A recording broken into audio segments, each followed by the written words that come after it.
Это было обычное пасмурное утро в крошечном городке Сильвер-Крик, где дни текли медленно, а каждый знал друг друга по имени. В маленькой закусочной на улице Лоун-Роуд пахло жареными тостами и свежесваренным кофе. За окнами моросил дождь, а шипение сковороды звучало как фоновая музыка для разговоров усталых горожан.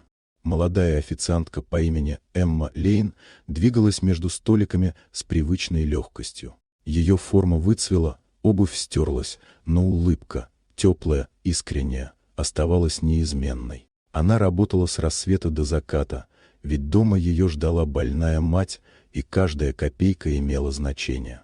Каждое утро, ровно в 8 часов 15 минут, в закусочную входил пожилой мужчина, мистер Брэнсон. Он всегда носил длинное пальто и потертую шляпу. Садился у окна, заказывал черный кофе и яичницу и долго смотрел, как дождь стекает по стеклу. Он редко разговаривал, казалось, его мысли где-то далеко, в прошлом. В первый день Эмма просто принесла заказ. Во второй добавила к кофе кусочек пирога на счет заведения. А через неделю уже встречала его у дверей с готовой чашкой. Она не знала, почему ей хотелось уделять ему внимание. Просто в его взгляде было что-то одинокое, знакомое ей самой. Со временем Эмма узнала, что мистер Брэнсон когда-то преподавал историю. Его жена умерла много лет назад, дети уехали, и он жил один в маленьком домике за рекой.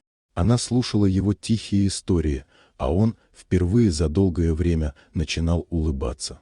Но однажды, когда за окном уже падал снег, он не пришел.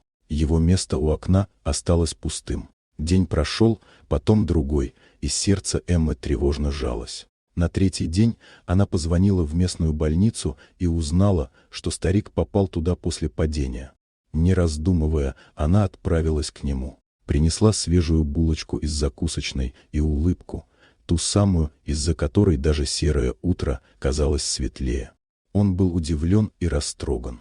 «Никто не приходил», — тихо сказал он. С тех пор Эмма навещала его каждый день между сменами с термосом кофе и новостями из города.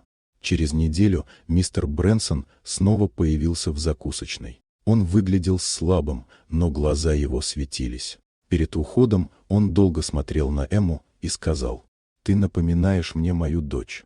Прошло несколько месяцев. Все вернулось на круги своя, пока однажды утром в закусочную не вошли двое мужчин в строгих костюмах.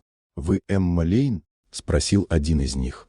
Она кивнула, чувствуя, как в груди что-то сжимается. «Мы представляем мистера Бринсона. Он ушел из жизни неделю назад и оставил для вас письмо».